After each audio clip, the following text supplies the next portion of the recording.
Wait wait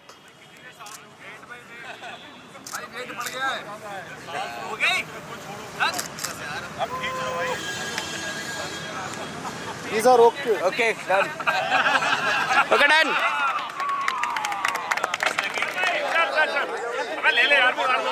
एक दो तीन ओ त्यागी तो है ना मनोज कहाँ है पीछे आना पीछे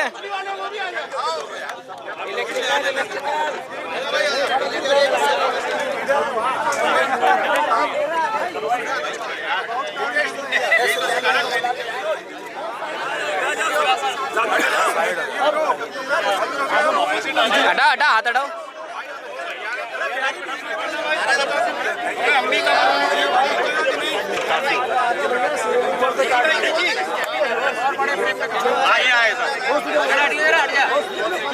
बड़े कैमरे वाले आए चलो चलो आ जाओ सर सभी सामने देखेंगे अरे यार सर सही से आराम से बैठो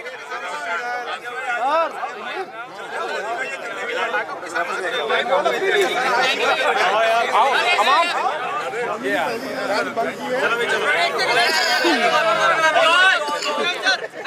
पीछे पीछे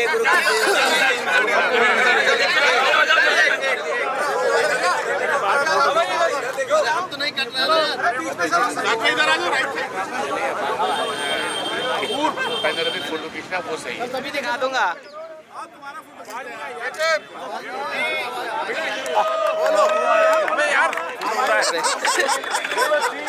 मैडम वेट गोपाल भाई कुछ मुस्कुरा भी जाओ वेट ऐसे रहिएगा पेट को अंदर करो बस सभी सामने देखें आ जाएगा ये सर सामने देखेंगे वेट ऐसे रहेगा चलिए ओके ये कौन सी बात है भाई वीडियो सर पीछे सट जाइए प्लीज अरे वो ना हटेंगे रुक जाओ वो हटा देना वैसे हटा देना 3 बार बोल दिया सर अरे वैसे हटा देना पीछे सट जाओ प्लीज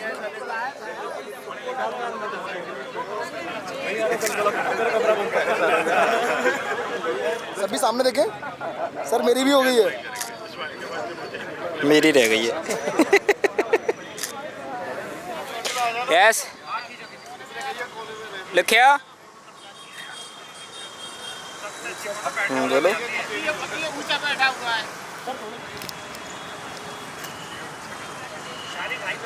सर थोड़े जोर पीछे हो जाओ ना सीधे हो जाओ बस मैं ना जी सर हेलो बोलो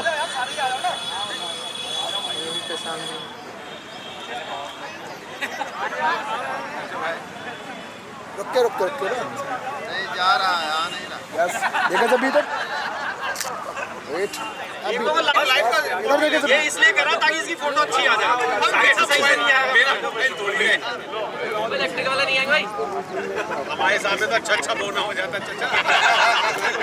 किसी को मौका नहीं देते क्या विपिन भाई पीछे बोलो पोर्ट्रेट मोड से हटा के फुल स्क्रीन पे लेना हो गया ये तो पहुंच गया सभी सामने देखें कैमरे पे वेट ओके आ जाओ देख अपनी मशीन इधर देखिए ना आप इनके साथ जाओ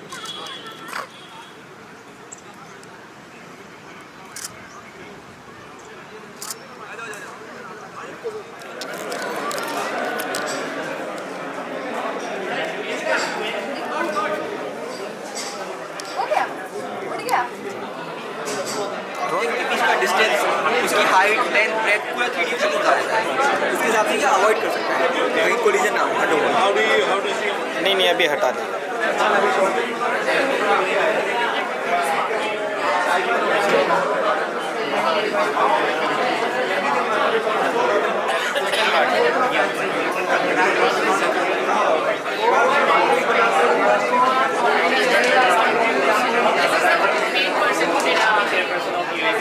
सर मैं क्लास 11 से पढ़ा रहा हूँ।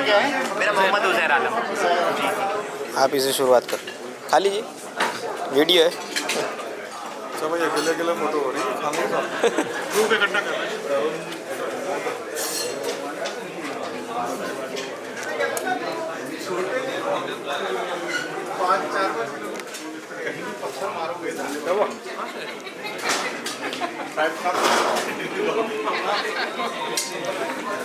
खाइए भाई 50 दे दो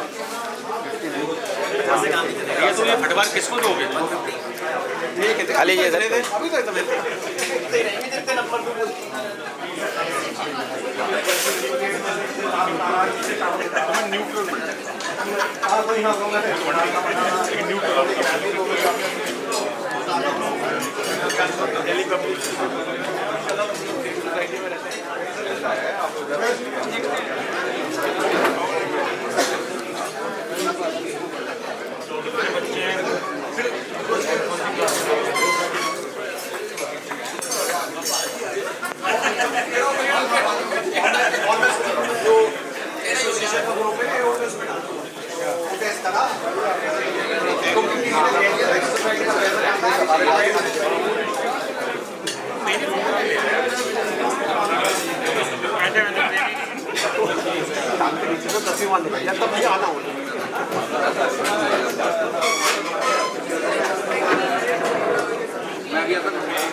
अभी वीडियो वीडियो वीडियो फोटो करा लेंगे हम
Then the way they basically will talk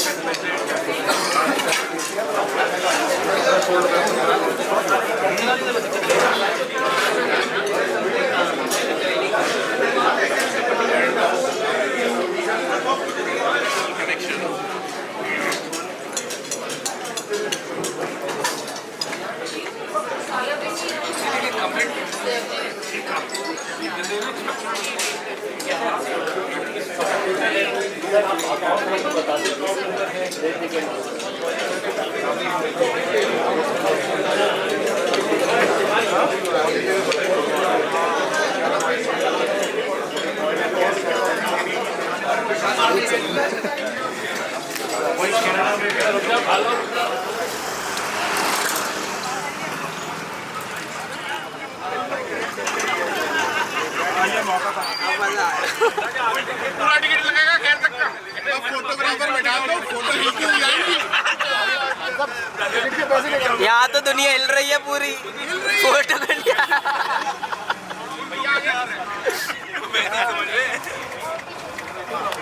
आपने सामान चलो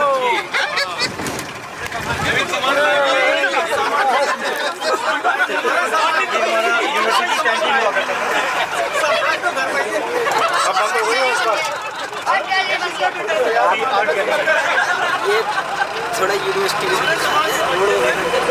मेमोरीज हो जाएंगी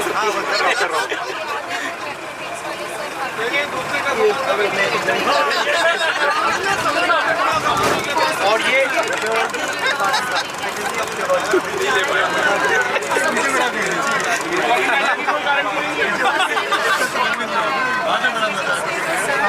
भैया जितेश के लिए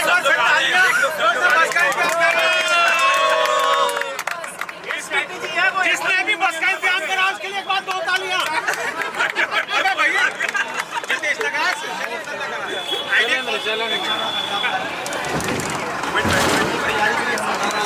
देखना है तो प्लीज चलेगा ऊपर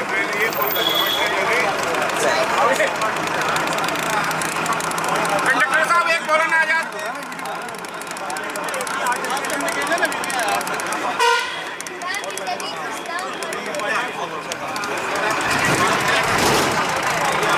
और ये वाइस चांसलर लॉज है यहाँ वाइस चांसलर पहले कौन थे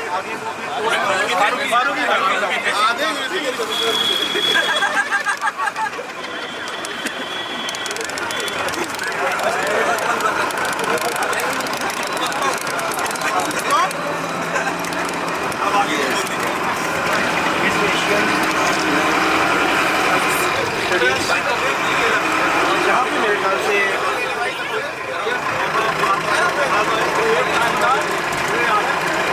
UMS की पढ़ाई रहोगी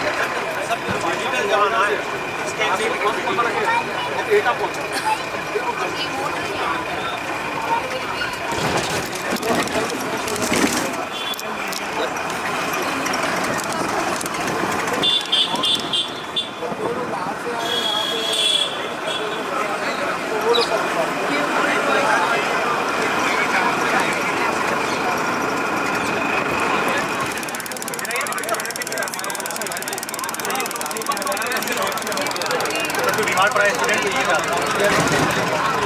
मैंने ऑफ कोर्स मैं जो है जब अपना फाइनल ईयर का एग्ज़ाम दे रहा था तो मैं बहुत ज़्यादा मुझे वीडियो ले रहा था भेज देना फोटो भेजी थी प्रिंट की पता नहीं ये बताइए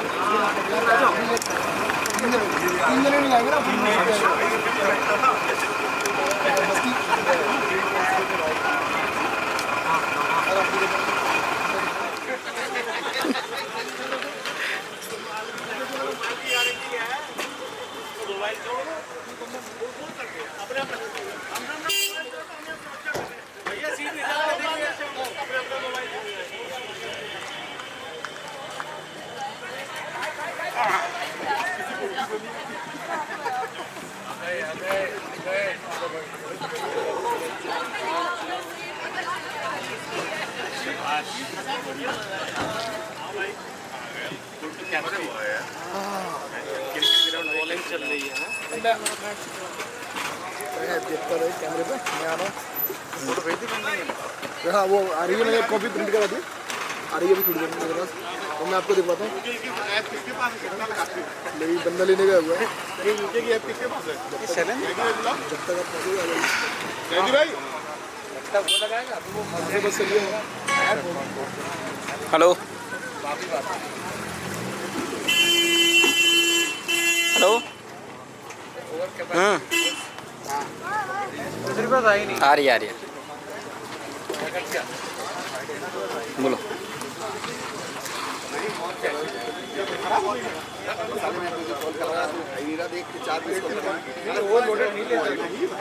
हेलो हेलो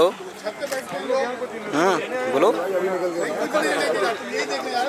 मैं यूनिवर्सिटी घूम रहा हूँ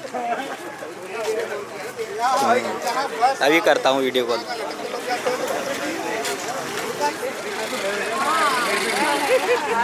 तो घर बैठे देख लेना, घर बैठे देख लेना। आप कभी कहाँ हो? हाँ वो लगा। अच्छा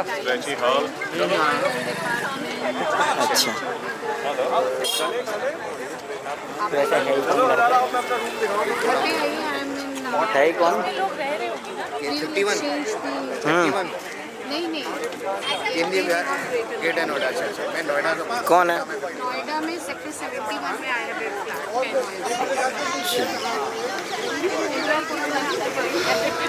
शाम को खाली अभी I was in sector 62 सही है। एक्चुअली चलो अभी हम जा रहे हैं अंदर। थोड़ा सेंट्रली लोकेटेड है, सभी जगह आसपास। अरे हमारा टूर गाइड कहाँ है भाई? हाँ तो है। मतलब क्या पैसा इसमें?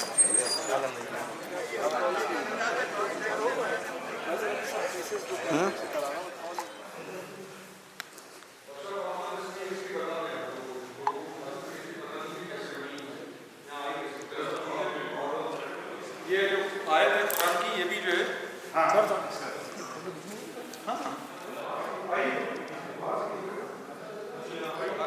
पत्थर है, इसका पेंट वेंट हटा के they have treated it back to the original form. Hall बंद होगा मेरे ख्याल से, वरना वो भी अंदर बड़ा खूबसूरत। मतलब इतना पैसा आ गया। अच्छा, तो मंदिर के फंड में आया बहुत बढ़िया।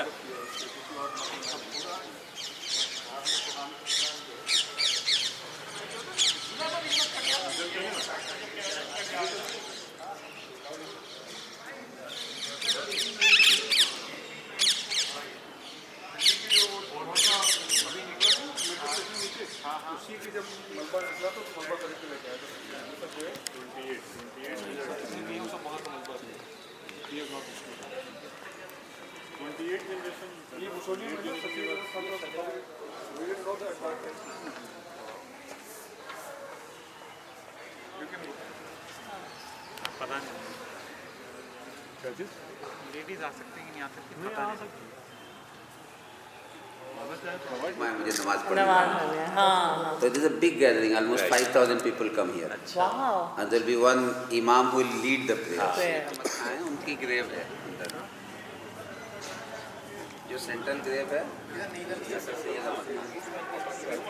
बाकी अच्छा लिखा तो है नवाब मसूद जंग बहादुर डॉक्टर सर सैयद आजम हॉल की जो जो जियाउद्दीन हॉस्टल है ना एस्टेट हॉस्टल इनके नाम पे वो उर्दू में लिखा हुआ है वो जो लेटर्स उर्दू में आते हैं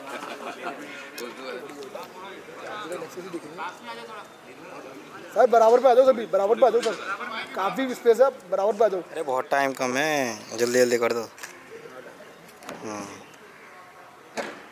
ये फोटो 4 बार खींच रहा है।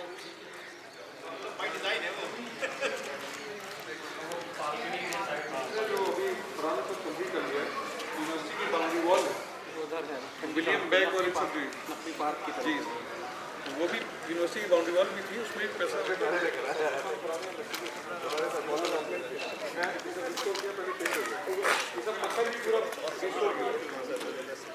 यूनिवर्सिटी को मारा वैसे तो आएगी नहीं। आप भी थोड़े पीछे हो जाओ। हाँ सब अलीगढ़ के हैं। ये 25 साल पहले इंजीनियरिंग कर चुके हैं सब यहाँ पर। हाँ रुक जाओ लगा देंगे यार।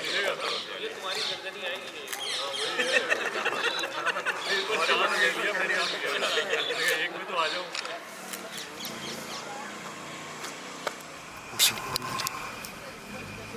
आ जाएंगे।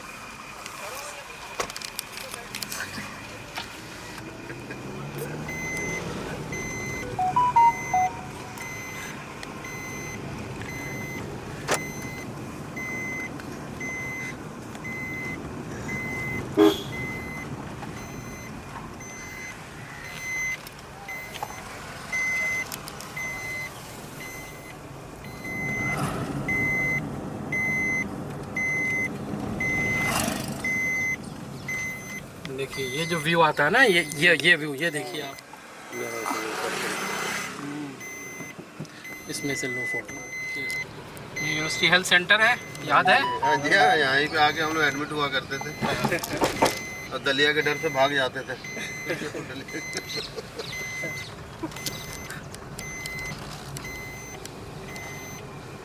सेक्रेटरी के साथ।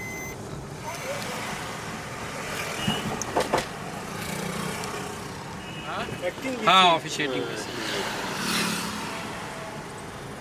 मैं तो पता नहीं है तुम्हें।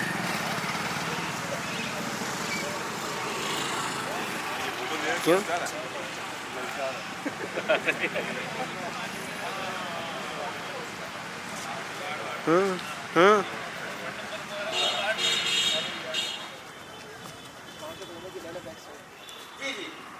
हम्म।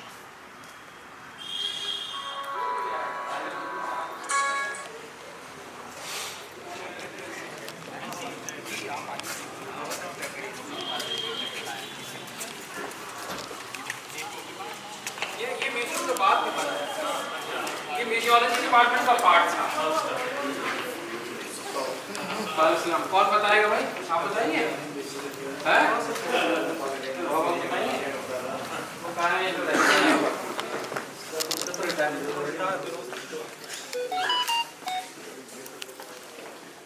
इसको अराउंड जो लिखा हुआ है आप पढ़िए, देखिए।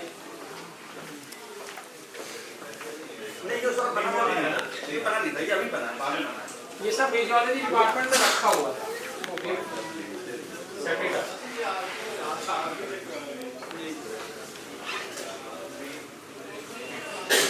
कब सेटअप हुआ है?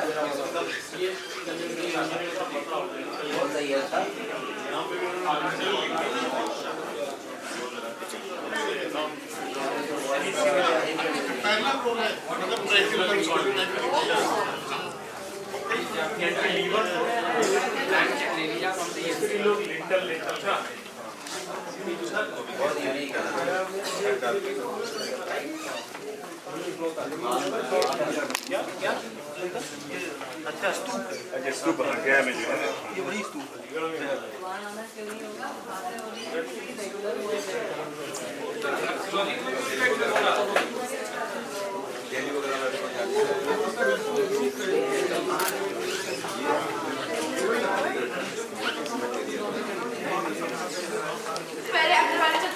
Victoria gate clock.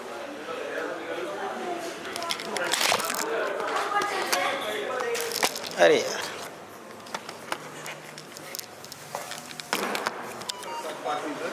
और इसके साथ PGW इस एरिया का बड़ा यूनिक है, पेंटेड ग्रेवेयर। इसका अप्रॉक्स आप कह सकते हैं 4000 साल पहले, 800 BC, लगभग 4000 38 साल। तो ये 38 साल पहले का मटेरियल है, OCP है।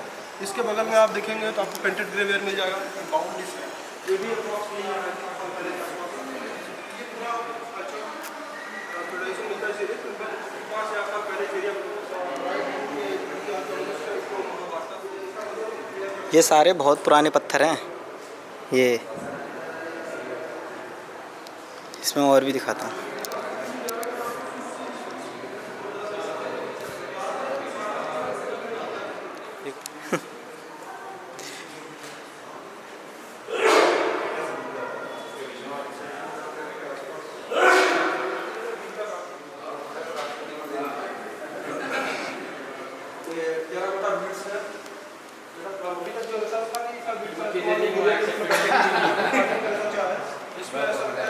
लाइट जलाने के लिए उसमें लोग कुछ रस्सी डाल के इस्तेमाल करते हैं।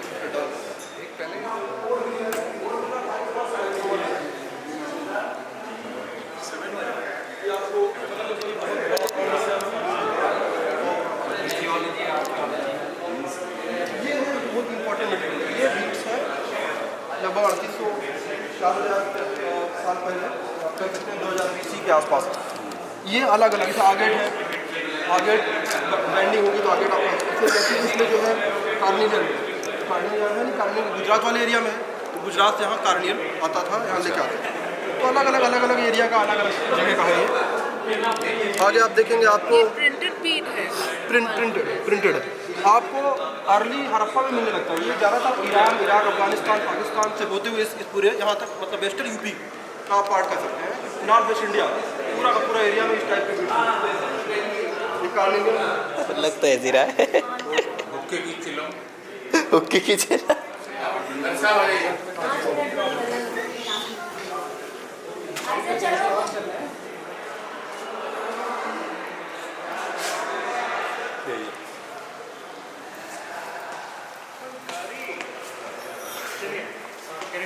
क्या नाम रखा था उसका?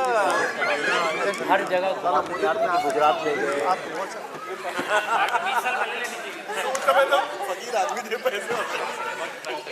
दिख नहीं रहा यार कुछ। हॉल में बैठे हम। जिंदगी के सफर में जब भी कभी किसी मुकाम पर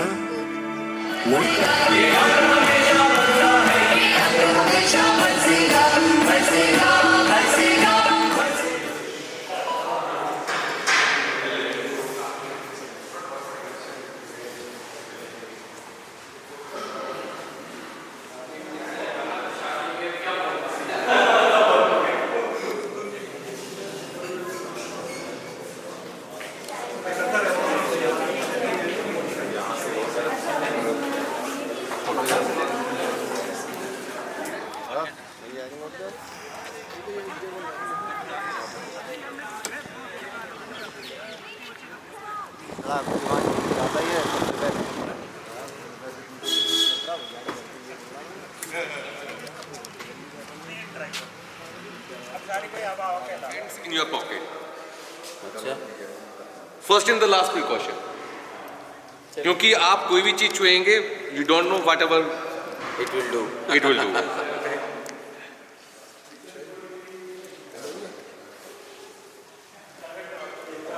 Any object here.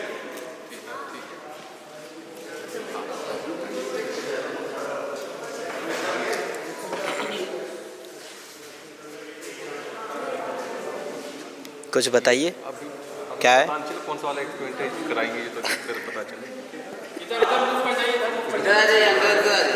सब लोग इधर ही। ये हॉर्न गैप है।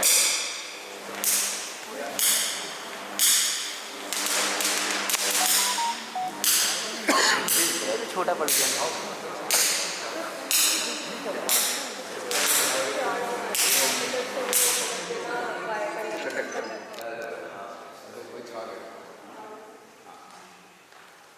वैसे तो पावर ऑफ करने के बाद में भी कुछ भी रह सकता है रेजिडुअल, तो उसको सबसे पहले डिस्चार्ज करना जरूरी है। उससे पहले हम अंदर घुस भी नहीं सकते, क्योंकि कोई भी चीज़ अगर टच कर रही तो पता नहीं क्या होगा।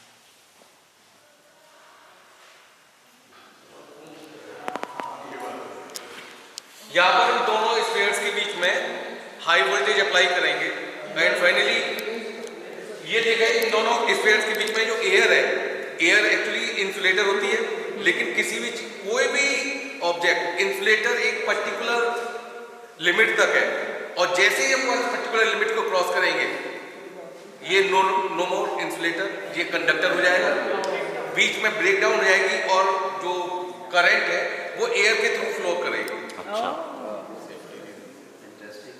जैसे करके अगर हम छोटा सा एग्जांपल अपना देखें, अपनी बाइक के अंदर होता है स्पार्क प्लग होता है। स्पार्क प्लग में ये दो ऐसे करके एंड आती हैं और वहां पर जैसे ही हम किक लगाते हैं तो हाई वोल्टेज वहां पे डेवलप होती है और यहाँ पे स्पार्क आ जाता है बीच में, एयर के बीच में, और वही हमारा इंजन को स्टार्ट कराता है। ये यहाँ पे चल रही है थोड़ी बड़ी जगह में।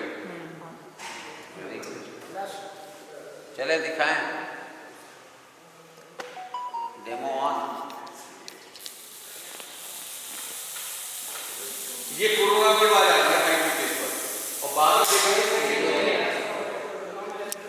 तो कंडक्टर हो जाएगा बीच में एयर कंडक्टर हो गया।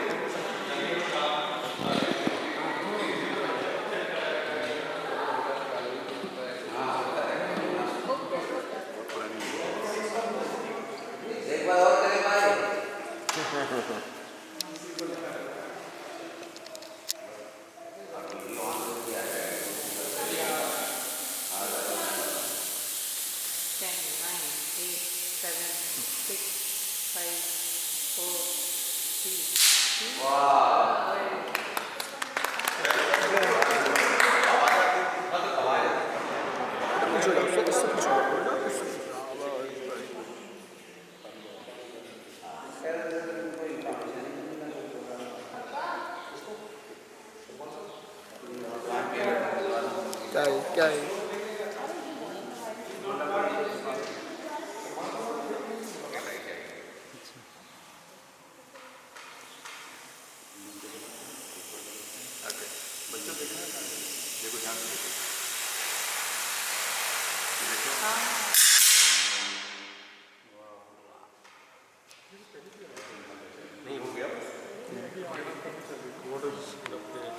हो गया था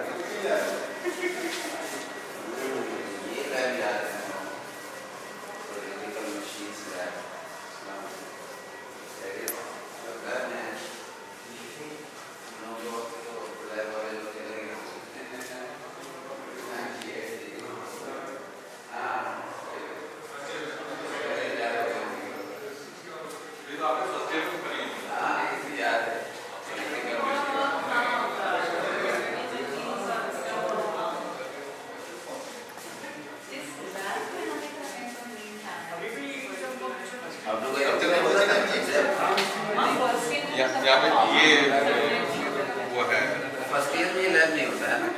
इंडक्शन मशीन और ये फिर तीसरे ये दो चीज़ हम लोग इलेक्ट्रिकल वाले थे तो हम लोग को याद है। क्रैमर्स का है। क्या दिखाना चाह रहे थे आप? तो ये मतलब पुरानी यादें दिखा रहे हैं। वो लैब कहाँ है?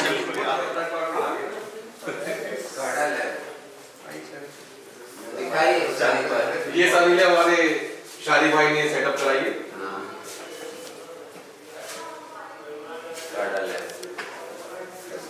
PLC हमारे टीचर थे कि उनसे पूछा था कि सर DC ऐसे होती है, AC ऐसे होती है, तो पंखा ऐसे ऐसे क्यों नहीं होता? जैसे ही लड़के हुआ करते थे। जब तक खुरापात नहीं करेंगे तो सीखेंगे कैसा होगा? पापा के यही वाला काम तो है और क्या है? पापा का दिखाते नहीं है। बताओ इसको डेमो देने दो। आपने वेव फॉर्म देखे, वोल्टेज की वेव फॉर्म्स? अच्छा, हमने जो भी पढ़ा था ना first year, second year, third year में, तो वो थ्योरेटिकल पढ़े थे हैं कि वोल्टेज AC कैसी होती है। तो जैसे फॉर एग्जांपल ये इस पे कौन सा लोड लगा रखा है? ये आपका ये ओके, ये ट्यूबलाइट है, ट्यूबलाइट है ये। ठीक है। अच्छा, ये वोल्टेज है, ऑफ करना दो। तो एक क्वेश्चन होता है कि अगर प्लग में कुछ लगा नहीं है तो बिजली जाग आ रही है, तो बेसिकली हमने स्विच ऑफ कर दिया तो there is no current flowing.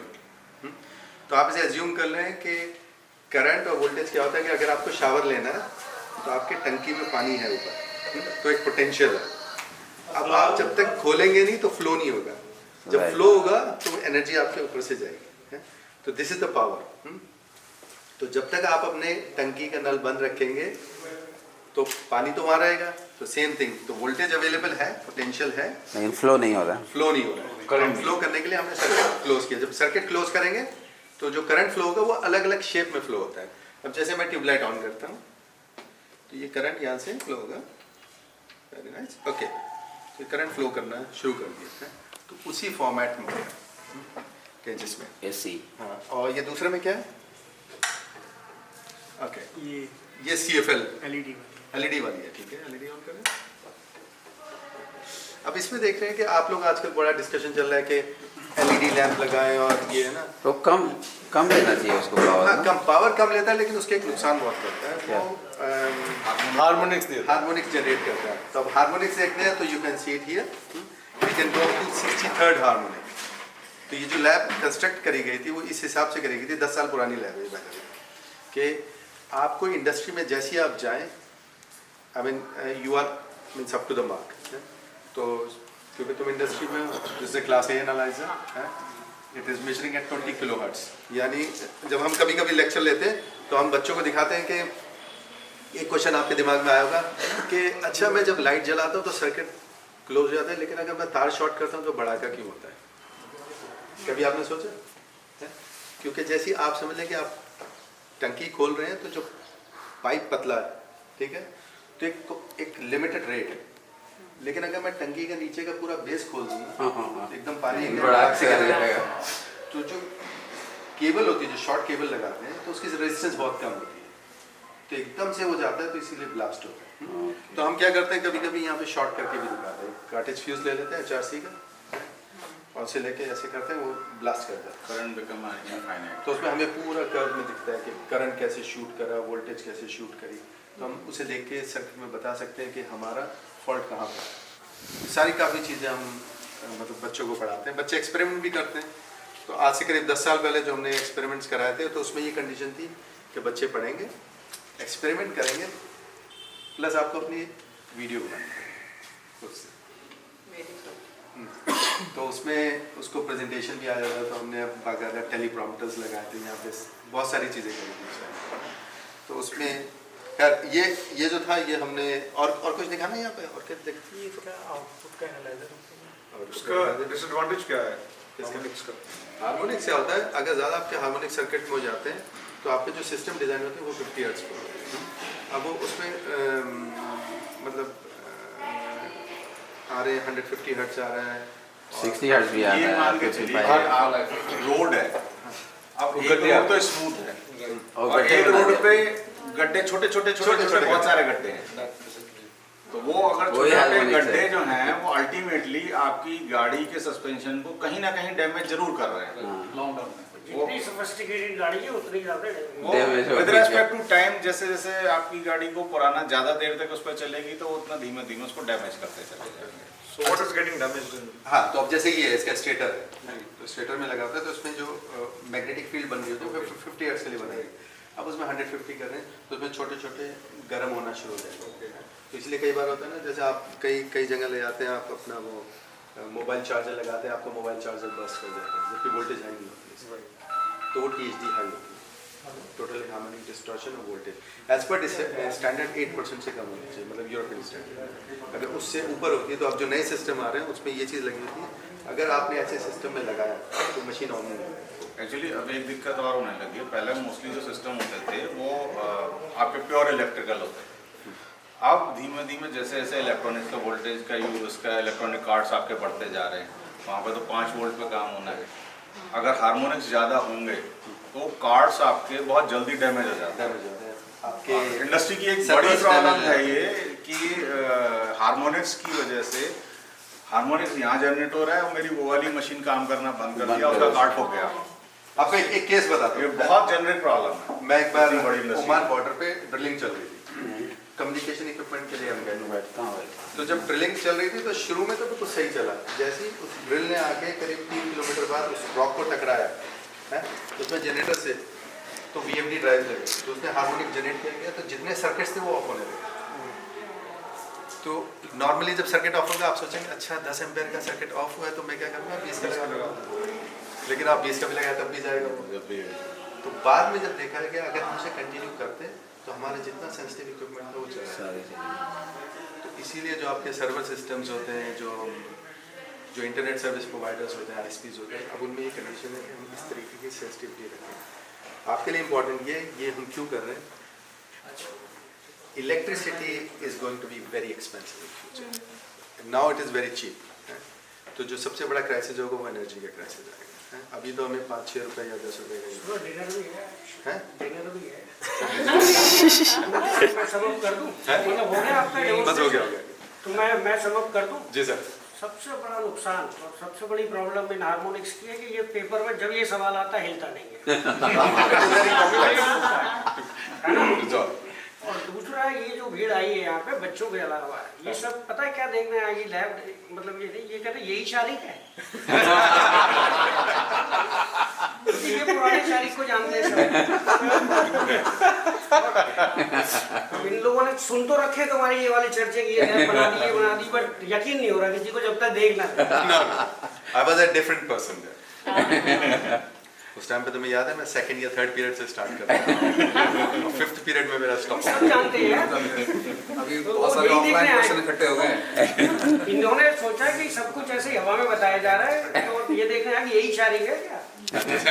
ठीक है, फिर बाद में यहाँ कंट्रोल सिस्टम लगाए, ये PLC है जो इंटेलिजेंस होती है मशीन की, ये ऊपर जो है ना PLC है, फिर HMI है, आप जैसे आपने ये वाले वही बात आप किसी भी कॉम्प्लेक्स लॉजिक पे काम लॉजिक लैडर लॉजिक होती है, इज वेरी सिंपल, जिसे सीखना बहुत, इट्स नॉट सो कॉम्प्लेक्स।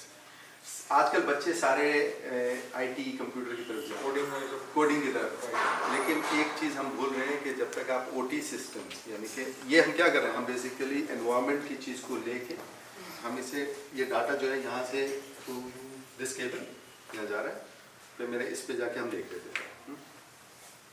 ऐसे लोगों की बहुत ज़्यादा शॉर्टेज होती है, एंड इट्स वेरी कम्युनिकेशन के बारे में, तो कम्युनिकेशन मैं ये कहूँगा कि मैं जैसे इस लाइन से मैं जुड़ा हुआ हूँ, और कम्युनिकेशन ऐसा सब्जेक्ट है जो बड़े बड़े खलीफा जिसमें आके फेल हो जाते हैं कि सब कुछ कर लिया, ये भी सही, ये भी सही, ये भी सही, कम्युनिकेशन नहीं हो रहा, क्योंकि आपको लाइव डाटा लेना चाहिए, आपको लाइव डाटा लेना है, और डाटा जो आपका आना है या तो उसकी फिजिकल लेयर सही सेलेक्ट नहीं है, या उसका प्रोटोकॉल सही सेलेक्ट नहीं है, या कुछ और चीज़ सेलेक्ट नहीं है, और वो उसकी वजह से सारा काम हुआ बस रखा रहता है, और दिनों हफ्तों तक इस बात में स्ट्रगल होता है। और जो कमाल की बात क्या है कि कुछ लोगों ने फाइनल में इलेक्टिव लिया ही नहीं कम्युनिकेशन वाला, हमने रिन्यूअल हमने लिया था,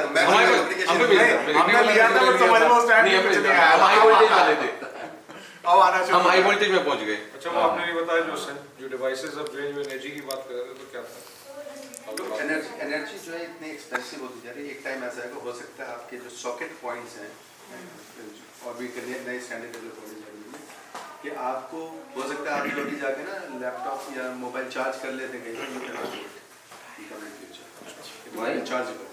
फिर जैसे पहले पानी फ्री मिलता है, अब आपको 20 रुपए की बोतल मिलती है, तब आपको चार्ज करना पैसे देते हैं, इंस्टॉलेशन कॉस्ट बढ़ती जा रही है। बट एनर्जी, रिन्यूएबल एनर्जी नहीं आ रही हैं, और लगता है कि उस पर ओके, वो मैं आपसे बहुत डिटेल में डिस्कस कर सकता हूँ।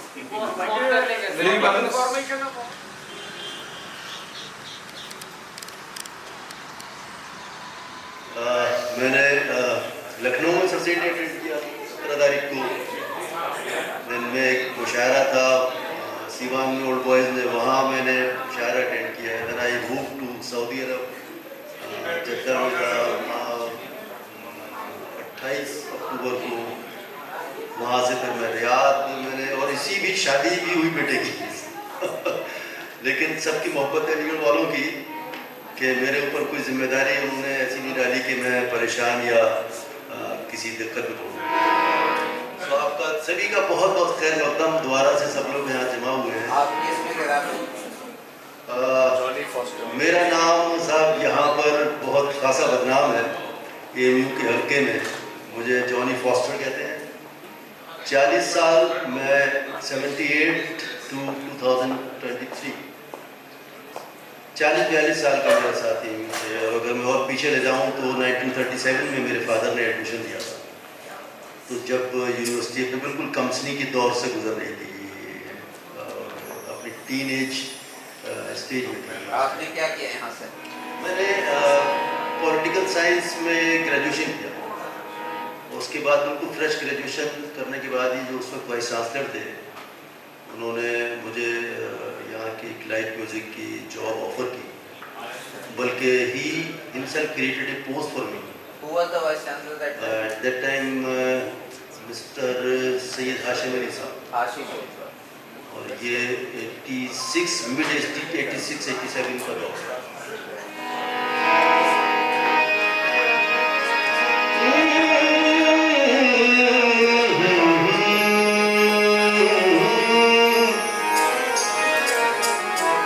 देखिए, हम लोगों की ये खुशनसीबी है कि जहाँ AMU ने अपने दामन से बहुत बड़े बड़े इंजीनियर्स, एकेडमिशियंस, स्कॉलर्स दुनिया को दिए।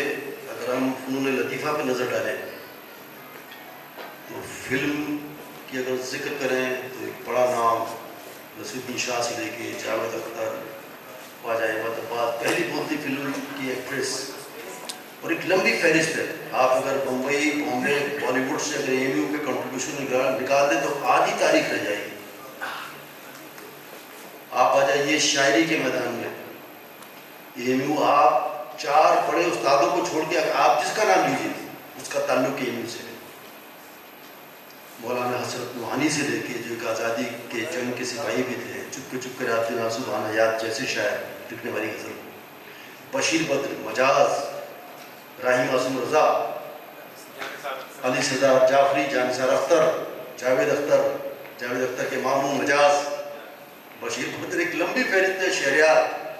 तो AMU जो है कि पूरा हिंदुस्तान है यहाँ, पूरी दुनिया है हिंदुस्तान। और हमारी और आपकी खुशनसीबी है कि हम इस इदारे में पढ़ पाए और अपने आप को इस लायक बना पाए कि हम आज अपने पैरों पे खड़े हैं और दुनिया को कंट्रीब्यूट कर रहे हैं। We are quite lucky people. तो 3 साल 3.5 साल गुजारने के बाद मैंने यहीं पर खिदमत अंजाम देना शुरू किया और 40-42 जी अभी बहुत पूरे हिंदुस्तान के दौरे ओल्ड बॉयज़ मुझे याद करते हैं, बहुत सारे मुल्कों में गया। ये बहुत मोहब्बत है सबकी, मैं इस लायक नहीं हूँ लेकिन मोहब्बत से सब लोग याद करते हैं। तो जिस लायक हूँ मैं हाजिर रहता हूँ। और मेरी कोशिश क्या रहती है सर कि हमारे पास जो अपने इस कैंपस के गालिब, मीर और मोमिन हैं, कैंपस के हमारे हैं, तो मैं जहाँ भी अली बिरादरी होती है कोशिश करता हूँ कि उन्हीं के कलाम नए लहू लहजे के साथ पेश करूँ। एक नया तरह का तरीके का एक कलेवर ट्रीट होती है लीड्स की।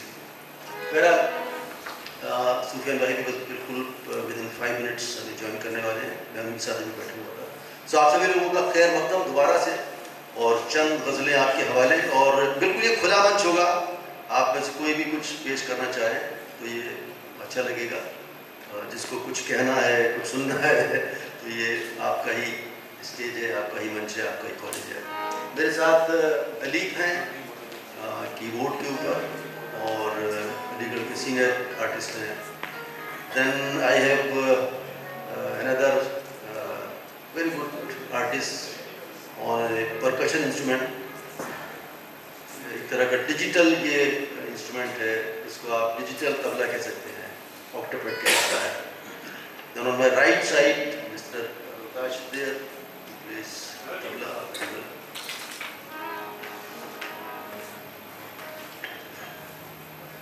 अंजलि भाई पता करिए, मैं सुबीर भाई आ रहे हैं।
और जब महाभारत सीरियल दूरदर्शन पे आना शुरू हुआ तो नुक्कड़ चौराहों पर भीड़ लग जाती थी।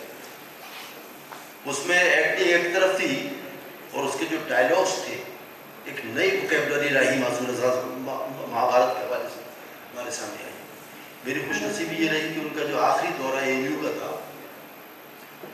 उसमें उन्हीं की कुछ गज़लों को मुझे परफॉर्म करने का मौका मिला और उसके बाद वो दोबारा कैंपस में नहीं आ पाए, अलविदा कह के दुनिया को। वो ये गज़ल आपके हवाले कर रहा हूँ। डॉक्टर राही मासूम रज़ा, एक बड़ा नाम, फिल्म में डायलॉग लिखने की बात हो, नीम का पेड़ दूरदर्शन पे आता था, बहुत मशहूर। जी जी आइए।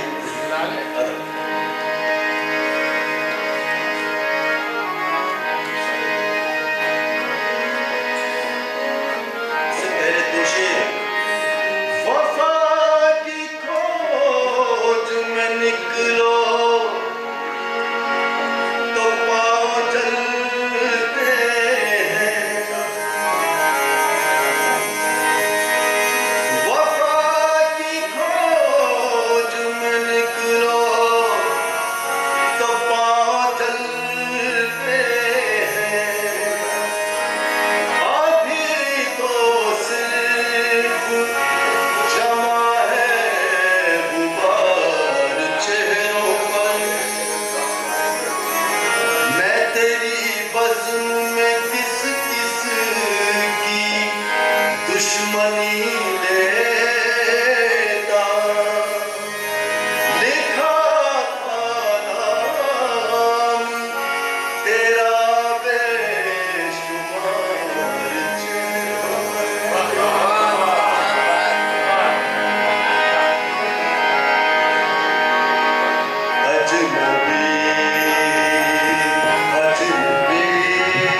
और 2-3 शेर आपकी नजर कर रहा हूँ, खासतौर से अलीग्स के लिए। इल्म व हुनर की खुशबू वाले और मोहब्बत वाले हैं, इल्म व हुनर की खुशबू वाले और मोहब्बत वाले हैं, सर सैयद के इस गुलशन के सारे फूल निराले हैं। सर सैयद के इस गुलशन के इल्म व हुनर की खुशबू वाले और मोहब्बत वाले हैं, सर सैयद के इस गुलशन के सारे फूल निराले हैं। ये शेर जब मैंने पहली बार कैनेडी हॉल में सुनाया तो वहाँ की तो जाहिर सी बात है, वहाँ की फिक्र और वहाँ के कमेंट्स, जवानी साहब यहाँ तो कांटे बहुत हैं। तो मैंने कहा नजर नजर की बात है, आप कांटों को देखिए, हम फूलों को देखेंगे। तो इल्म व हुनर की खुशबू वाले और मोहब्बत वाले हैं, सर सैयद के इस गुलशन के सारे फूल निराले।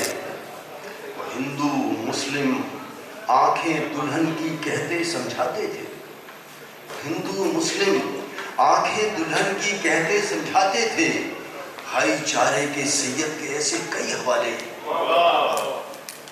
और शेर देखिए कि आओ मिलकर कौम मिल्लत के रोशन घर बार करें, आओ मिलके कौम मिल्लत के रोशन घर बार करें, तहजीबों के इल्म फन के हर से जहाँ उजाले।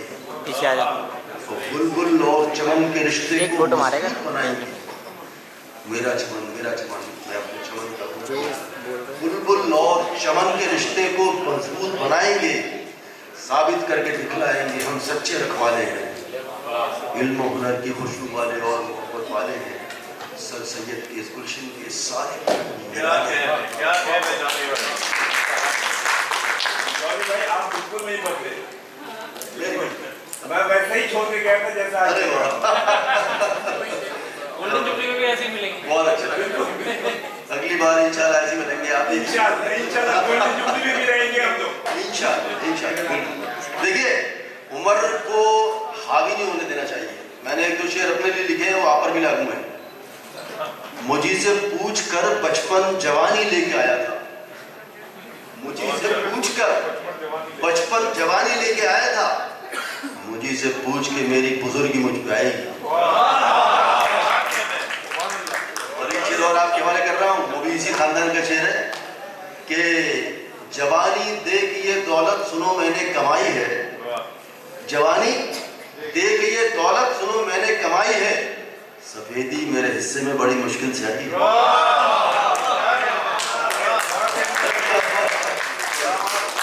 देखिए मैं टूटी शायरी, जो मुझे बहुत गैप से जानते हैं उनको बहुत कम लोगों को पता है कि मैं शायरी भी करता हूँ, बहुत सारे इंटरनेशनल मुशायरे अटेंड किए। इस दौर के जितने उस्ताद शायर हैं मुझे मौका मिला सबके साथ मुशायरों में शिरकत करने का। चंद बीच में मैं अपने कुछ अशार भी आपके हवाले करना चाहता हूँ। 2-3 शेर और देख लीजिए, आपको नजर कर रहा हूँ कि सदाकत, इनको थोड़ा सा उर्दू सदाकत जो जानते हैं उनके को नहीं है, लेकिन जो नहीं जानते उनको बता रहा हूँ कि सच्चाई में बोलते सदाकत है, जो जानते हैं उनसे बात है। सदाकत खून में भर दे, दिलों को तू वफा दे दे, सदाकत खून में भर दे, दिलों को तू वफा दे दे, हमारी नस्ल को यारब अदब शर्म हया दे। और मुझे माँ बाप ने पाला बड़ी कुर्बानियां देकर, मुझे माँ बाप ने पाला बड़ी कुर्बानियां देकर, मेरे हिस्से की सब बरकत खुशी उनको खुदा दे। मुझे माँ बाप ने पाला बड़ी कुर्बानियां देकर, मेरे हिस्से की सब बरकत खुशी उनको खुदा दे दे। और शेर देखिए आपके हवाले कर रहा हूँ कि नहीं मैं ये नहीं कहता गमों को टाल तू मेरे, नहीं मैं ये नहीं कहता गमों को टाल तू मेरे, गमों को पाक खुशी से लूं बस इतना हौसला दे दे, सदाकत वफा दे दे, हमारी नस्ल को यारब अदब शर्म हया दे दे। और आखिरी शेर हासिल गजल कि तेरा दीदार हासिल हो कहाँ है हैसियत में, तेरा दीदार हासिल हो कहाँ है हैसियत मेरी, मैं तेरा नाम ले पाऊं मुझे वो मर्तबा दे दे। मैं तेरा नाम ले पाऊं, मेरा दीदार हासिल हो कहाँ है हैसियत मेरी, मैं तेरा नाम ले पाऊं मुझे वो मर्तबा दे दे। सदाकत खून में भर दे, दिलों को तू वफा दे दे, हमारी नस्ल को या रब अदब शर्म हया दे दे। एक और गज़ल, एक और बड़ा नाम एमयू के हवाले से, लेकिन इन शायर के हवाले से बशीर बद्र साहब।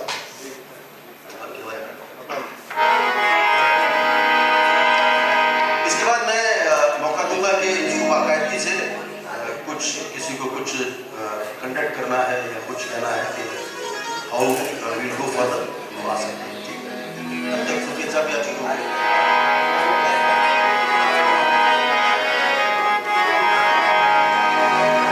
गज़ल की बात हो रही है, मेरे दो शेर सुन लीजिए गज़ल के हवाले से। आपने शायद इस मिजाज का शेर नहीं सुना होगा, हो सकता सुना भी। मतलब यह है कि हुस्न की आग में लोहा पत्थर सब कुछ गलते देखा है। लेकिन मिसरा कितना भारी है। हुस्न की आग में लोहा पत्थर सब कुछ गलते देखा है, और दीद को उसकी वक्त से पहले चांद को ढलते देखा है। और तुमने लिखी कही गजल को अब तक पढ़ा सुना होगा, तुमने लिखी कही गजल को अब तक पढ़ा सुना होगा। मैंने गजल को बातें करते फिरते चलते देखा।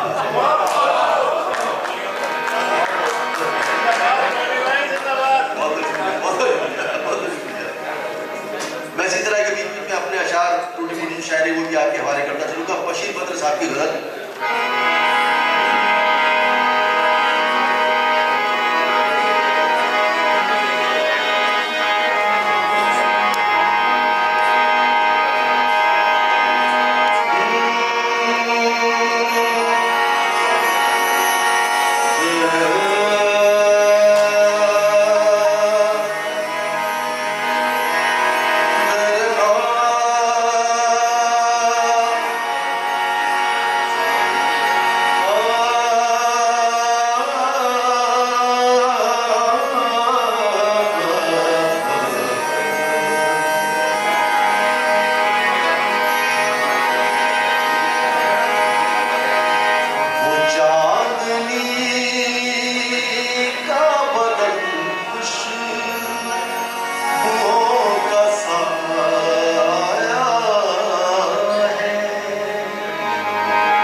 इमिटेशन नहीं होता, कोई कॉपी नहीं होती। खरा बात 24 कैरेट अपने शायर कैंपस के, अपनी धुन, अपना फनकार, सारी चीज़ अपनी है। सारा तो सोना, सारा खजाना यहाँ गड़ा हुआ है। मैं जरूरत क्या है किसी की चोरी करने। मैं तो बोलता हूँ हमारे पास गालिब है, हमारे पास मीर है, हमारे दाग है, जफर है, जिगर है, मोमिन है। तो हमें बाहर जाने जरूरत नहीं है। बशीर बद्र चांदनी का बदन खुश होगा साया,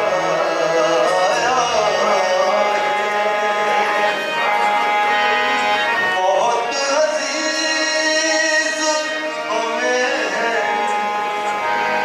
बहुत अजीज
किसी की मोहब्बत का एतबार नहीं, उसे किसी की मोहब्बत का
कभी सच्चा कभी बदकार निकले हैं, कभी झूठा कभी सच्चा कभी बदकार निकले हैं। यहाँ हर शख्स का उलझा हुआ किरदार निकले हैं, कभी झूठा कभी सच्चा कभी बदकार निकले हैं। यहाँ हर शख्स का उलझा हुआ किरदार निकले हैं और असर डाला है मौसम पे हमारी खैमाबंदी ने, असर डाला है मौसम पे हमारी खैमाबंदी ने कि बादल भी बरसने को इलाकावार निकले हैं। असर डाला है मौसम पे हमारी खैमाबंदी ने कि बादल भी बरसने को इलाकावार निकले हैं। और देखिए आपका और मेरा शेर आपके हवाले कर रहा हूँ कि खुली आंखों से देखा है उदारा एक अजब मंजर, खुली आंखों से देखा है उदारा एक अजब मंजर, मेरे दुश्मन की बस्ती से पुराना याद निकले। खुली आंखों से देखा है उदारा एक अजब मंजर, मेरे दुश्मन की बस्ती से पुराना याद निकले हैं। और हासिल गजल कि नई नस्लें बुजुर्गों के तजुर्बों से ही कब आगे, नई नस्लें बुजुर्गों के तजुर्बों से है कब आगे। बताओ छत से भी ऊंची कभी दीवार निकले।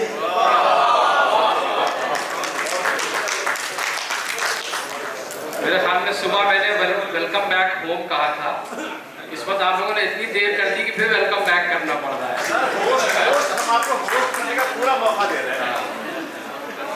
देखिए अलुमनाई के फंक्शन में आप लोगों को एक बात सुना दूं, अलीगढ़ की एक अच्छी रिवायत कह लीजिए उसको, कि जब दो अलुमनाई मिलते हैं तो एक दूसरे पर अपनी सीनियरिटी जाहिर करने की कोशिश करते हैं कि भाई मैं सीनियर हूँ, मैं सीनियर हूँ। दो अली कहीं मिले तो एक ने दूसरे से कहा यार मैं तुमसे सीनियर हूँ, तो उन्होंने अपने एक सीनियर का नाम लिया कि अच्छा आप उनके बैच के होंगे, कहेंगे नहीं नहीं मैं तो उनसे भी सीनियर हूँ। तो उन्होंने फिर उनसे सीनियर का नाम लिया, अच्छा आप उनके बैच के होंगे, कहेंगे नहीं नहीं मैं उनसे भी सीनियर हूँ। तो फिर उन्होंने एक सुपर सीनियर का नाम लिया, आप उनके बैच के होंगे। तो अब ये बोले कि नहीं नहीं मैं तो उनसे भी सीनियर हूँ। तो अब ये इरिटेट होकर बोले अरे क्या तुम सर सैयद से भी सीनियर हो?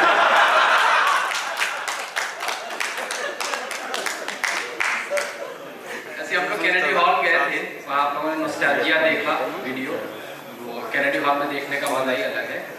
तो ऐसे ही एक अलुमनस बहुत दिनों बाद अलीगढ़ आए, जैसे आप लोग 25 साल बाद आ रहे हैं, वैसे वो 20-25 साल बाद आए और उनको शौक हुआ कि मैं अपने उसी हॉस्टल के उसी कमरे में चलूँ जहाँ मैं रहता था। तो ये गए वहाँ नॉक किया, तो उस वक्त जो लड़का रहता था उसने दरवाज़ा खोला, तो इन्होंने इंट्रोड्यूस कराया कि मैं आज से 25 साल पहले इसी रूम में रहता था। तो उसने कहा सर आप ही का कमरा है, तशरीफ लाइए। और अंदर ले गया, बिठाया। खैर उन्होंने चारपाई पे हाथ फेरा, वाह वही पुरानी चारपाई। फिर उसके बाद चेयर पे हाथ फेरा, वाह वही पुरानी चेयर। फिर टेबल पे हाथ फेरा, वाह वही पुरानी टेबल। फिर अलमीरा पे हाथ फेरा, वाह वही पुरानी अलमीरा। तो जब अलमीरा पे हाथ फेरा तो अलमीरा हिली और उसमें से एक लड़की की तस्वीर नीचे हिली। तो लड़का जो था वो थोड़ा शर्मिंदा होकर उसे जल्दी से उठा लिया, कहेंगे सर वो मेरी कजन है। कहेंगे वाह वही पुराना बहाना।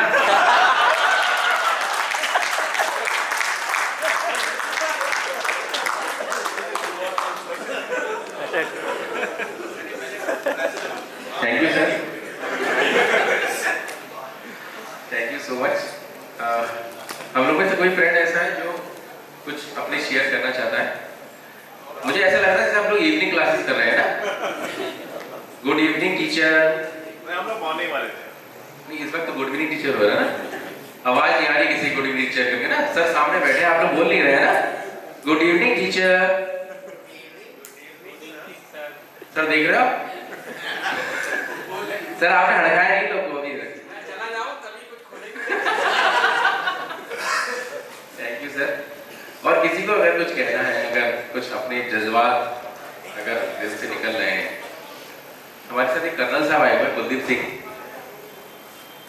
कहाँ है? हमारे बीच में बैठे थे शायद। मिशन पे है वो। मिशन पे कुछ आप कहना चाहते हैं? तो आपने इतना असरार किया, कही देंगे।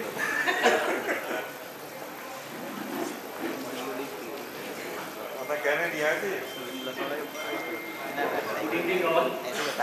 कहना तो मुझे सुबह चाहिए था, क्योंकि 50 मिनट का लेक्चर हो और उस पर कोई सवाल जवाब ना हो, कि क्वेश्चंस एंड आंसर्स। सुबह सुफियान साहब ने 50 मिनट का लेक्चर दिया और कुछ बातें बोली, तो I would like to share some comments on that.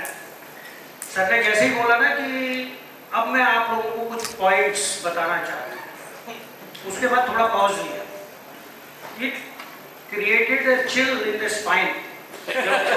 बीवी फोन देखने के बाद कहती है शाम को बात करेंगे। थोड़ी देर बाद आगे बढ़े, सर ने कुछ और बातें बोली। सर ने बोला कि एएमयू से 2 भारत रत्न है। अच्छा, हम इस मुकालते में रह रहे थे कि एएमयू से सारे ही भारत रत्न।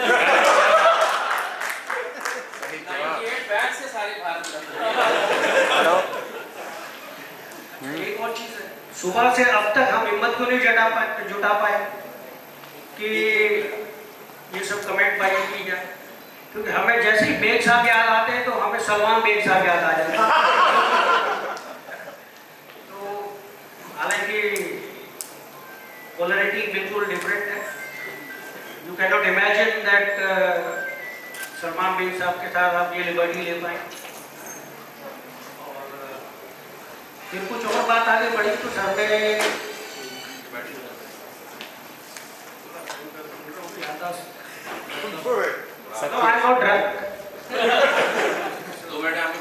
बादाम नहीं खाते हैं च्यवनप्राश कोई कह रहा है। सर ने कहा कि कुछ बच्चे मतलब ये अच्छे तो अच्छी CGPA वाले 8.5 और कुछ मतलब तो मैं ये कहूँगा कि ये डिस्क्रिमिनेशन ठीक नहीं है, क्योंकि हमने 2 ही ऑर्गेनाइजेशन देखी, एक AMU और एक आर्मी, एंड दोनों में कोई डिस्क्रिमिनेशन नहीं है। Whatever you do in army, whatever you do, you get your pay. Sir ने मेजॉरिटी का सेंस नहीं करा। और यहाँ पे कई सारे लोग हैं, मैं यकीन दिला रहा हूँ आपको, जो 8.5 भी नहीं है, they are doing quite well. Very good. शाबाश. So this is what I need to say, sir. And your sense of humor has kept us engaging throughout the day. Best of regards to all the teachers. And nothing like to see our old friends here. अभी गुप्ता जी कहते हैं अपने जज्बात कहें, किससे कहें?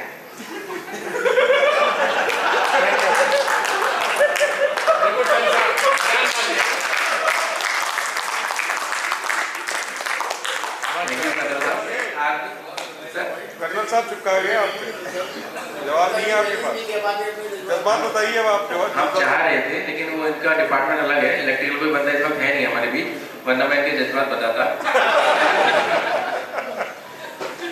हम लोग मैकेनिकल्स हैं, हम चाहते हैं हमारे मैकेनिकल की बंदी भी हमारे साथ आए, तो मैं बुलाना चाहूँगा दीपाली को कि वो अपनी कुछ व्यूज शेयर करे हमारे साथ।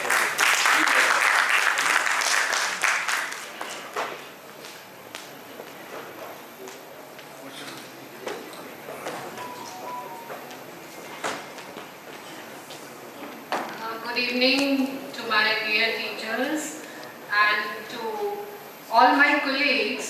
So like we are meeting after 25 years and it's a great feeling and the only thing I want to say is morning में sir ने बताया कि लड़कियां बड़ी कम होती है, तो I do agree with it and in our 1998 batch also like we were just 4 girls out of 90 और सबसे जो दिक्कत आती है वो ये आती है we cannot bunk classes because all the professors, you know, they know us and if they find us, even after the day we have bunked the class, they ask us the reason for it.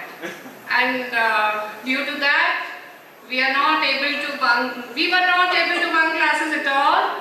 And another thing which I would like to say is that Aligarh Muslim University, this college, it has really helped us. All my batchmates, they know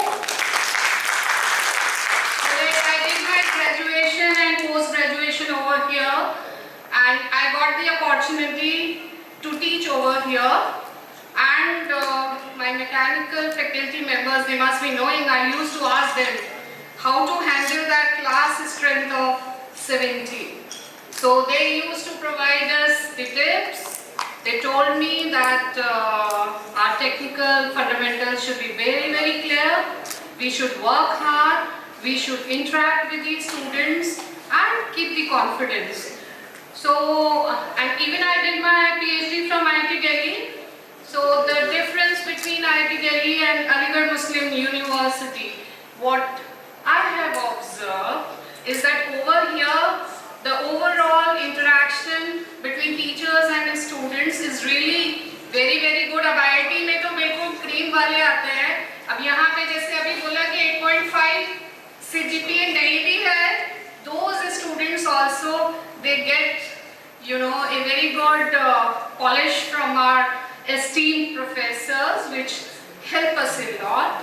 So thank you to all the professors over here and again I would like to thank all my colleagues who are over here as well as the people who have organized this. So thank you to all and I wish you all the best and I hope that this sort of get together will be organized, you know, even after 5 years or 10 years. Okay, thank you to all. मैं इनके बारे में कुछ बताना चाहता हूँ। ये वो गर्ल है, गर्ल। जब लोग पढ़ते थे मैं उसकी बात बता रहा हूँ। पूरी अगर टीचर जरा सा भी कुछ कह रहे थे कि आंसू टप टप टप करने लगते थे। फिर हम लोग इनको समझाते थे नहीं ऐसे कुछ नहीं है। अब आज आप कॉन्फिडेंस लेवल देखिए क्योंकि प्रोफेसर हो गई हैं। Thank you all. अब मैं चाहता हूँ कुछ हमारे जो फ्रेंड्स हैं उनकी जो मिसेज आई हैं उनमें से कोई बताएं कि हम लोग आप लोग को ये रियूनियन कैसी लगी। तो मैं हमारी लेडीज बैठी है, ब्यूटीफुल लेडीज ऑल्टरनेट कर लें, अब एक सॉन्ग हो जाए यस सॉरी फिर उसके बाद फिर आ जाएंगे प्लीज जरा सा हमारी भाभियाँ आई हैं, सॉरी अब तो भाभी कह सकते हैं, वो तैयार हैं। इसके बाद मुशायरों के हवाले से भी, कॉन्सर्ट के हवाले से भी, बहुत सारे लोग बाहर से भी यहाँ तशरीफ लाए हैं, तो ये एकदम फिट बैठती है। और लेकिन चूँकि इसमें एक गंगा जमुनी खुशबू है तो ये 12 मासी नज़्म है, वो फूल जो 12 मासों खिलते हैं, तो 12 मासी ये नज़्म है, आपके हवाले कर रहा हूँ मैं। और एक एक मिसरा इसमें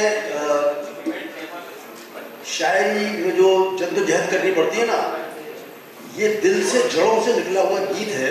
और रात को इट वॉज एक्चुअली मिडनाइट से अराउंड 12:30 और 1, और ये तब मेरी नींद खुली और मैंने ये लिखना शुरू किया।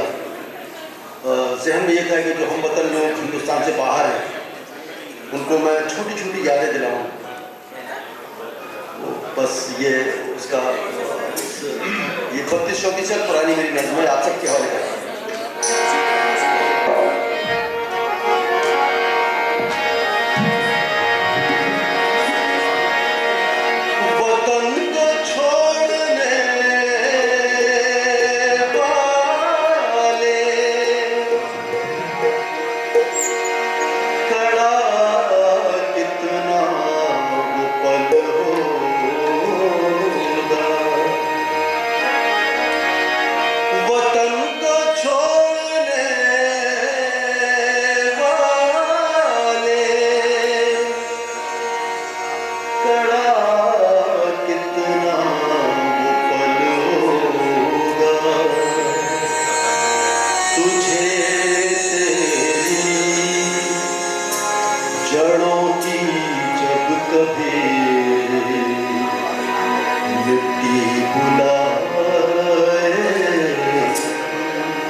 दूर अपने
शर्ते शर्ते शर्ते वो घर में ढिले तराने की शर्ते राम घर को सजाने की शर्ते वो शर्तों की शर्तों पे तोड़े लगाना जब बारिश के पानी में बहरो नहाना सबे पाओ खेतों से धनिया चुराना सबे पाओ खेतों से धनिया चुराना वो रो के दो का पहाड़ा सुनाना वो भैया की चुगली वो बहना से लड़ना वो भैया की चुगली वो बहना से लड़ना दूसरी बात वाले से हम सर झगड़ना करो याद करो कि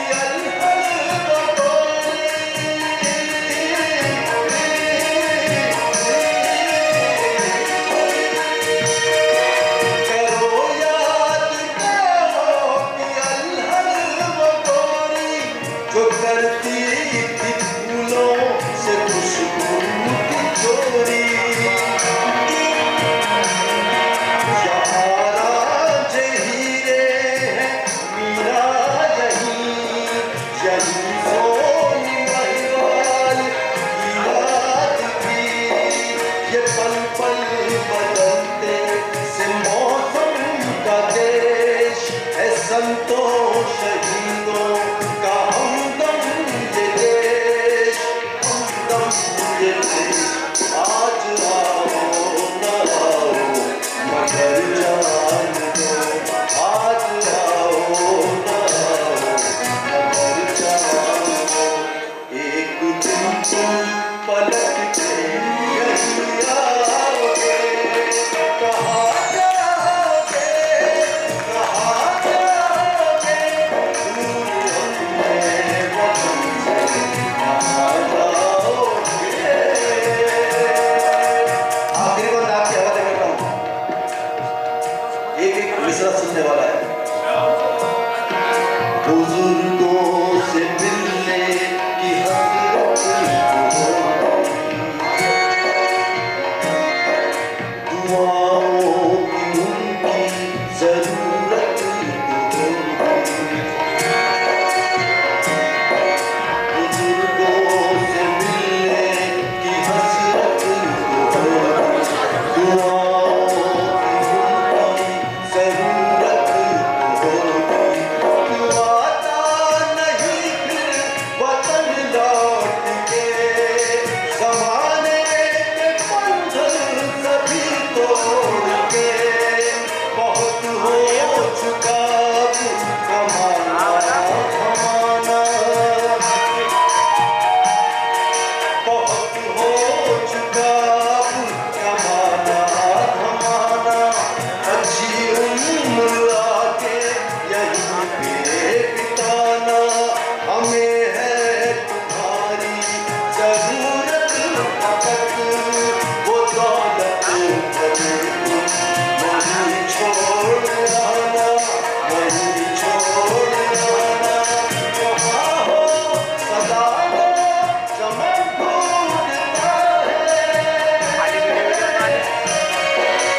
कहाँ हो सदा हो चमन ढूंढता है तुम्हें घर का सूना शहर ढूंढता है पपी है ये पर्वत ये झरने ये टुकड़े गरज ये कि सारा वतन ढूंढता है वतन ढूंढता है सारी बातें पुरानी गई भूलकर सारी बातें पुरानी गई खत में हमने ये लिखो कि कब आओगे अपने मन से कहाँ जाओगे जिसकी शाखों पे काटा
हेलो, बहुत बहुत शुक्रिया सर। आप ऐसी गजल गा रहे हो जैसे मतलब जैसे पुराने जज्बात उभर रहे हैं सब लोग के।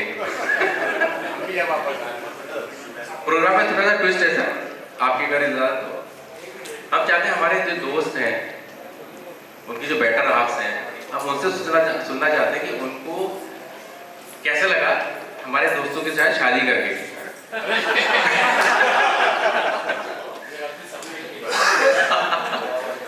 तो मैं तुम्हें सबसे पहले हमारे रितु भाभी को बुलाना चाहता हूँ।